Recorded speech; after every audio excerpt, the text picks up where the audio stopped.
Comment savoir remplir un tableau de proportionnalité et non pas le reconnaître? Nous savons que le tableau est un tableau de proportionnalité. Nous avons toujours dans ces cas-là deux chiffres qui vont se correspondre. Ici, vous avez le 4 et le 44 qui sont l'un au-dessus de l'autre. Ce qui va nous permettre de calculer notre coefficient de proportionnalité. Pour calculer le coefficient de proportionnalité, on fait le nombre de la ligne 2, 44, divisé par le nombre de la ligne 1. Ce nombre que l'on obtient nous permet de passer de la première ligne à la deuxième ligne en multipliant par le coefficient de proportionnalité. Et pour passer de la deuxième ligne à la première ligne, je vais diviser par le coefficient de proportionnalité. Je prends l'exemple du tableau qu'il y a sur la vidéo. Quand je fais 44 divisé par 4, j'obtiens 11. 11 est donc mon coefficient de proportionnalité. Pour passer de 12 au nombre du dessous, il va falloir que je fasse 12 fois 11 et ça va me donner 132. Pour passer de 253 au nombre de la ligne 1, il va falloir que je divise.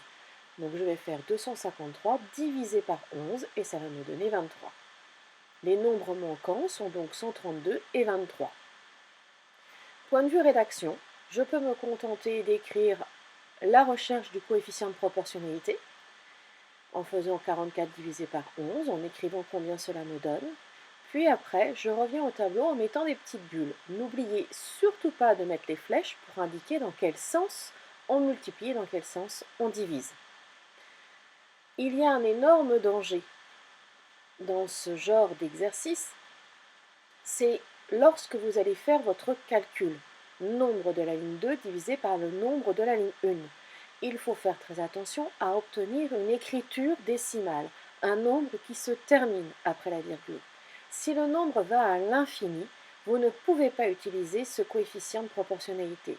Il va donc falloir trouver un autre coefficient qui n'est pas le coefficient de proportionnalité en faisant la ligne 1 divisée par la ligne 2.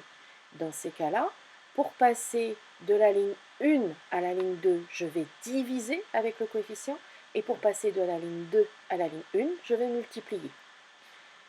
Vous pouvez recopier les tableaux que je vous montre sur la vidéo, les faire, puis corriger avec la suite de la vidéo. Correction. Dans le premier exercice, j'ai 4 et 8,4 qui se correspondent. Je calcule mon coefficient de proportionnalité. En faisant 8,4 divisé par 4, j'obtiens 2,1. Puis je fais 12 fois 2,1 pour trouver le nombre de la deuxième ligne et 6,3 divisé par 2,1 pour trouver le nombre de la première ligne. 2,1 est mon coefficient de proportionnalité. Dans mon deuxième tableau, les nombres qui se correspondent sont 9 et 45. Je vais faire 9 divisé par 45, ça me donne 0,2 qui sera mon coefficient de proportionnalité. Je fais donc 2,25 fois 0,2 et 1,28 divisé par 0,2. Dans le tableau dessous, j'ai 3,9 et 3 qui se correspondent. Quand j'effectue le calcul, je me rends compte que je tombe sur le cas de figure où le nombre va à l'infini après la virgule. Je fais l'autre calcul, 3,9 divisé par 3, j'obtiens 1,3. Le 1,3 est un coefficient, mais pas le coefficient de proportionnalité. Je trouve, grâce à ce coefficient, le nombre de la deuxième ligne en faisant une division, 2,6 divisé par 1,3, et les nombres de la première ligne en faisant une multiplication, 4 multiplié par 1,3.